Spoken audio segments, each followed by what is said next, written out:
Mesdames et messieurs, bonjour. J'ai l'honneur de modérer cet après-midi la première séance de l'après-midi. Je remercie chaleureusement le comité d'organisation qui m'a confié cette mission.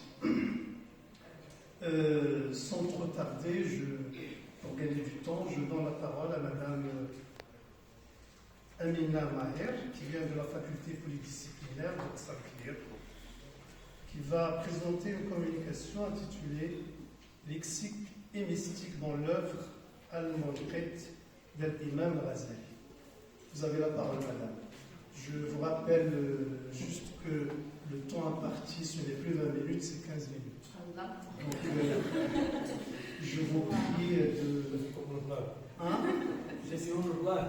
J'espère que votre voyage mystique ne durera pas plus que 15 minutes. Je suis bon courage. وما عسى أقول بعد هذه الوصلة الجميلة الأحاسيس ومشاعركم كلها مع الوصلة الشعرية والموسيقية الجميلة للحرمات. شكرا جزيلا. Merci bien. Alors, je remercie d'abord le comité d'organisation, le comité d'accueil qui nous ont ouvert grands bras pour assister à cet événement. Merci bien, merci à vous. Alors, mon intervention s'intitule lexique et mystique dans l'œuvre Al-Munqidh d'Al-Ghazali. Alors, selon le dictionnaire Larousse, le soufisme englobe toutes les règles et pratiques ascétiques et mystiques d'un ensemble d'écoles, de sectes, de confréries musulmanes. Dans ce sens, le soufisme peut être considéré comme un art d'appartenance et de fidélité. Et comme tout art, ce dernier dispose d'un langage et surtout d'un lexique qui lui est propre. Il s'agit en effet d'un lexique spécifique, fascinant, pittoresque, ésotérique et chaste, reflétant une quête de l'illumination, de l'amour infini, de l'amour divin, et cheminant par cette voie mystique qui trempe dans la nuit des temps. Tel qu'il se présente dans les œuvres mystiques, le lexique sophique est bien assez souvent différencié de celui dit général, en raison de son caractère supposé religieux, spirituel, par rapport à une polysémie du second. Cette contribution se propose d'examiner le lexique de l'un des œuvres des grands théologiens et mystiques dogmatiques musulmans, en l'occurrence Mohammed el-Ghazali, dénommé en Occident el-Ghazali, dans la perspective de voir quelle perception il se fait du mysticisme et qui se profile dans son écrit Munqidh min al-Dalal. Ce travail ne prétend aucune exhaustivité, sinon qu'être un essai dont la finalité est d'étudier cette terminologie relative à la langue mystique de ce philosophe. Et cela conduira donc, à travers cette étude lexicale, de tracer des contours de cette spiritualité qui n'a de cesse de chanter l'amour de Dieu, loin de toute contingence. Alors, Al-Ghazali, un théologien sans pareil. Al-Ghazali, 1858-1111,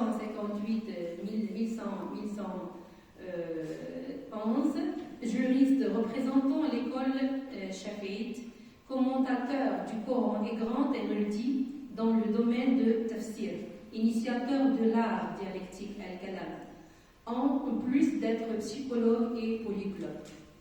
C'était un génie spirituel exceptionnel. On l'a surnommé Hujjat al-Islam, étant donné son expertise en matière aussi bien des sciences religieuses que dans celles dites exactes. Bien qu'il fût un grand théologien, il n'a pas hésité à emprunter la voie spirituelle. Aussi faut-il noter qu'il a été l'un des précurseurs à avoir introduit le scepticisme en tant que méthode de réflexion philosophique dans le domaine religieux islamique. Il a usé de doutes philosophiques pour défendre sa foi et ses croyances confessionnelles. Et on ne s'est pas empêché à son sujet que, je cite, les doutes par lesquels il a passé non pas eu pour objet sa foi, mais le pouvoir de la raison, à repousser les attaques contre cette foi. Pour cette raison, fin de citation, pour cette raison, il a sillonné les terres bénites, telles que la Mecque, Jérusalem, etc., pour pouvoir se ressourcer et obtenir plus d'énergie, de force et d'ardeur spirituelle. Son but étant d'atteindre le degré de Mukashafa. Tout à l'heure, on a parlé de ce mot Mukashafa chez les autres intervenants. Donc, une étape spirituelle que seuls les sophies convaincus ont le privilège de dépasser et à partir de laquelle ils peuvent s'élever et parvenir à la majesté divine. Et ce n'est pas n'importe qui peut arriver à ce degré. Très bien, je cite, les visions al-Mukashafa et les dévoilements, al-Mukashafat, commencent dès le début.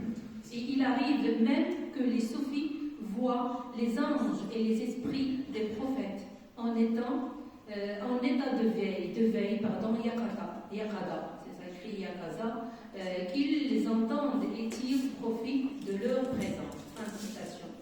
Il est bon de rappeler que l'esprit critique de l'auteur, quelle que soit la période de sa vie, est intrinsèque à son raisonnement et à sa façon de juger les choses.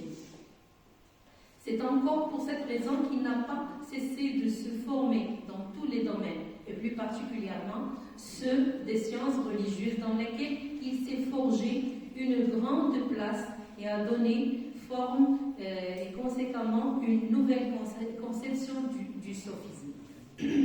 Après avoir quitté l'université de Bardel, où il a été considéré comme l'un des professeurs prodiges, où il a inauguré de nouvelles pistes de réflexion, El-Razali décide de faire des pérégrinages et des voyages dans de nombreux horizons dans une quête de soi et de Dieu, ce qui explique fort bien cette citation.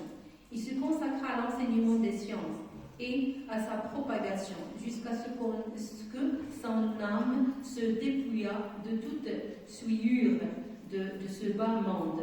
On a parlé tout à l'heure de se projeter dans l'être du Dieu, c'est-à-dire laisser son corps et aller vers un corps qui est, ou bien vers un être qui est plus saint. Donc on parle ici de souillure, de ce bas monde, et qu'il rejeta ses avantages et honneurs et se détacha de tout ceci, et il se dirigea alors à la sainte maison de Dieu. L'essence de cette métamorphose est en fait une recherche, une requête de réponse à des doutes existentiels. Cela ne voudrait nullement dire qu'il mettait en question l'existence de Dieu, ni sa foi en son Créateur, mais au contraire, il voulait chercher cette lumière interne qui illuminerait sa vie et qui l'aiderait à atteindre par conséquent cette fusion des âmes et des cœurs. Dans ce voyage spirituel et sensuel, il parvient à un degré de ihsan, grâce à une lumière que Dieu lui a jetée dans le cœur. Je passe maintenant au sophisme, fondement d'une voie vers Dieu. Le dictionnaire Larousse spécifie le mot mystique en le définissant comme étant une doctrine religieuse selon laquelle l'homme peut communiquer directement et personnellement avec Dieu. Il est notamment un comportement dominé par les sentiments religieux. Tout à l'heure, on a soulevé la question, le mystique, est-ce que c'est en relation avec la religion ou non?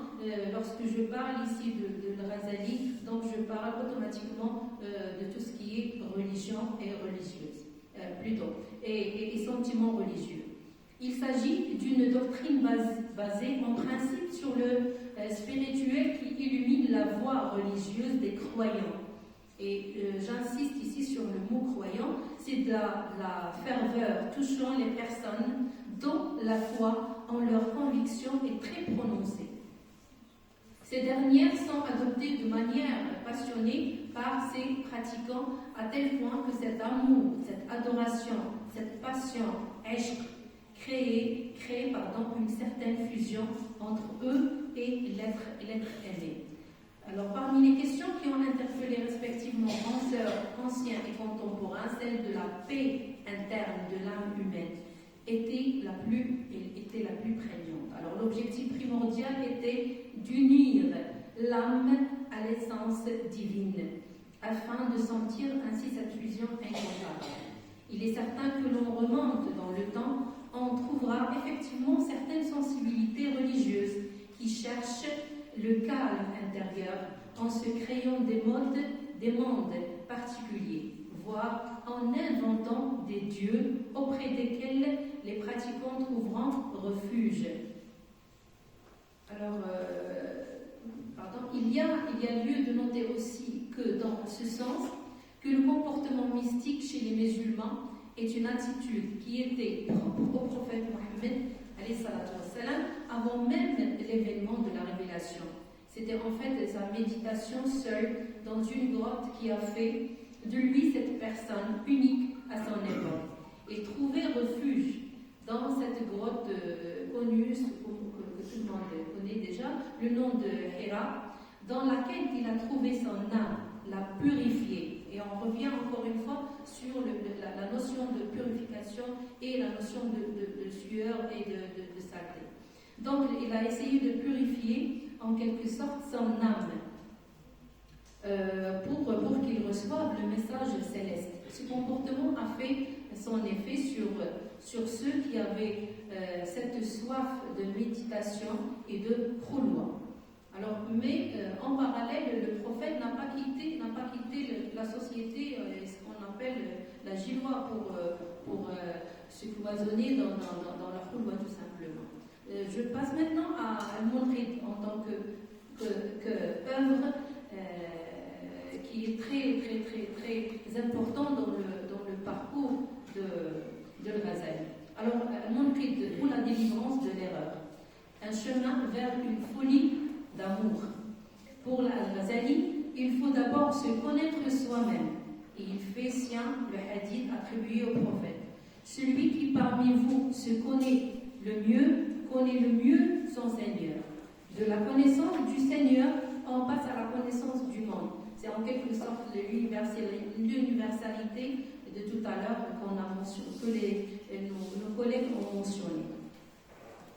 Donc, Ghazali aussi retient 3 degrés de la vie spirituelle. Connaissance, al-yaqin, il faut connaître la chose. Et on passe à l'émotion, au sentiment, al-hub, et en action, al-amal. Donc, on associe ici l'amour et l'action. Donc, un sentiment de hub, et en même temps, il faut qu'il y ait un travail, il faut qu'il y ait une action, c'est al-amal. Ce fut le début d'un nouveau chemin et virage vers la connaissance de soi-même et celle du Créateur. Al-Munqidh min ad-Dalal est le livre qui nous informe précisément de ce détour en décrivant les dernières années de la vie d'Al-Ghazali.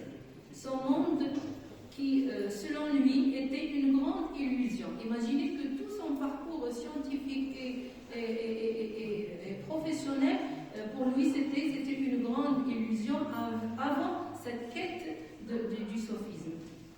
Commence à prendre une nouvelle couleur, claire et pure.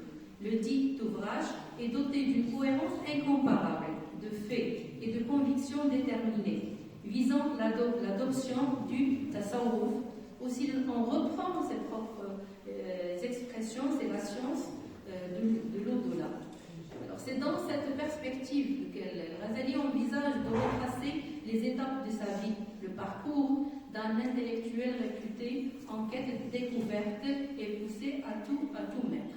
Al-Munqidh min ad-Dalal est l'œuvre qui a donné une description authentique de la crise spirituelle d'un grand penseur qui a réfuté à un moment de sa vie le taqlid, l'imitation aveugle des ancêtres qui ne remettent rien de leurs convictions en question, ni ne se posent de questions existentielles.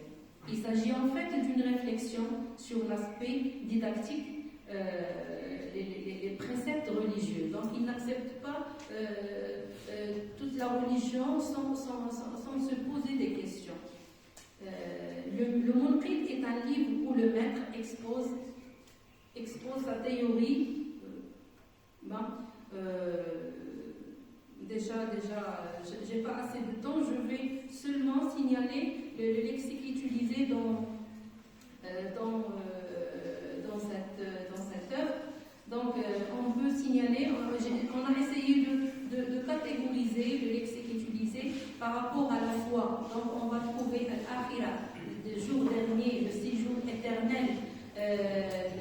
On va trouver l'horizon. On peut trouver amana, on peut trouver l'iman, la croyance et la foi. On peut trouver aussi tout ce qui est en relation avec la vision.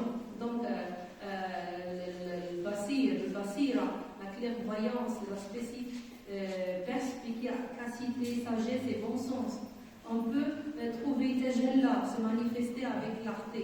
Tajalli, manifestation éclatante, claire, c'est la connaissance de Dieu. On passe à une autre catégorisation, c'est celle du combat de soi-même. On va trouver le mujahada. Et je vais citer ici une partie en arabe, c'est le mujahada qui donne aux pratiquants un degré qui n'est pas accessible à n'importe qui. Donc ici on a وَمَا تَقَرَّبَ إِلَيَّ عَبْدِي بِشَيْءٍ أَحَبَّ إِلَيَّ مِمَّا افْتَرَضْتُ عَلَيْهِ وَمَا يَزَالُ عَبْدِي يَقْتَرِبُ إِلَيَّ بِالنَّوَافِلِ حَتَّى أُحِبَّهُ فَإِذَا أَحْبَبْتُهُ كُنْتُ سَمْعَهُ الَّذِي يَسْمَعُ بِهِ وَبَصَرَهُ الَّذِي يُبْصِرُ بِهِ وَيَدَهُ الَّتِي يَبْطِشُ بِهَا وَرِجْلَهُ الَّتِي يَمْشِي بِهَا وَإِنْ سَأَلَنِي لَأُعْطِيَنَّهُ وَلَئِنِ اسْتَعَانَنِي لَأُعِينَنَّهُ. Je passerai directement à la conclusion. Donc, dans l'ouvrage Al-Munqidh et en particulier dans le lexique utilisé par Al-Ghazali, il paraît bien que l'état spirituel s'élève de la vision des figures et des images vers des stations ineffables. Nul n'est en mesure d'expliquer ces degrés, s'il tenait. Sinon, sa formulation contiendrait alors inévitablement des erreurs. Dans la délivrance de l'erreur, au Munqidh min ad-dalal, l'auteur affirme que, je cite, une forme intérieure me poussa à rechercher l'authenticité de la nature originale et celle des croyances.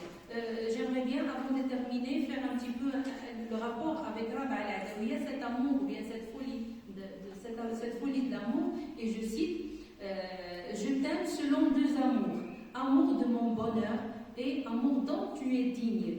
Quant à cet amour de mon bonheur, c'est que je m'occupe à ne penser qu'à toi, à l'exclusion de tout autre. Et quant à cet autre amour dont tu es digne, c'est mon désir que tes voiles tombent et que je te vois. Et merci pour votre attention. Merci à vous, Madame Marielle. Vous êtes dans les temps. Merci beaucoup pour cette intervention qui nous a présenté au début l'imam Ghazali en tant qu'homme de science, théologicien aussi, mais aussi grand voyageur. Madame Marielle, après avoir présenté Ghazali, est passée à la définition du terme mysticisme et ce qu'il veut dire en tant que notion qui charrie une dimension religieuse. Madame Marielle après a passé à l'approche de l'œuvre Al-Munqidh pour la délivrance de l'erreur, c'est ça? Al-Munqidh min ad-dalal. Oui, c'est très bien. Et donc, il s'est concentré sur cette recherche de la connaissance de soi et de connaissance de Dieu. Il a présenté les 3 degrés de la connaissance et surtout ce qui est essentiel, c'est la prise de conscience de l'imam Ghazali de toute une vie passée dans l'illusion après avoir découvert l'expérience du mysticisme. Donc, si j'ai bien retenu, Al-Munqidh min ad-dalal résume un petit peu ou présente l'expérience mystique d'El Razali. Vers la fin, Mme Maher a présenté le lexique employé ou exploité dans cette œuvre et l'a catégorisé en rapport à la foi et à la vision. Et vers la fin, il a fait une sorte de correspondance entre Rabbi Adawiya et l'imam Razali. Je vous remercie beaucoup, madame, et je passe la parole à madame Fidwal Sevi. Fidwal Sevi est doctorante au sein du laboratoire de recherche et d'études sur l'interculturel à la faculté des lettres et des sciences humaines d'El-Jadida. Il va me présenter une communication intitulée L'œuvre de Jean-Marie Gustave Leclisio vers de nouvelles formes de mysticisme. Je vous donne la parole.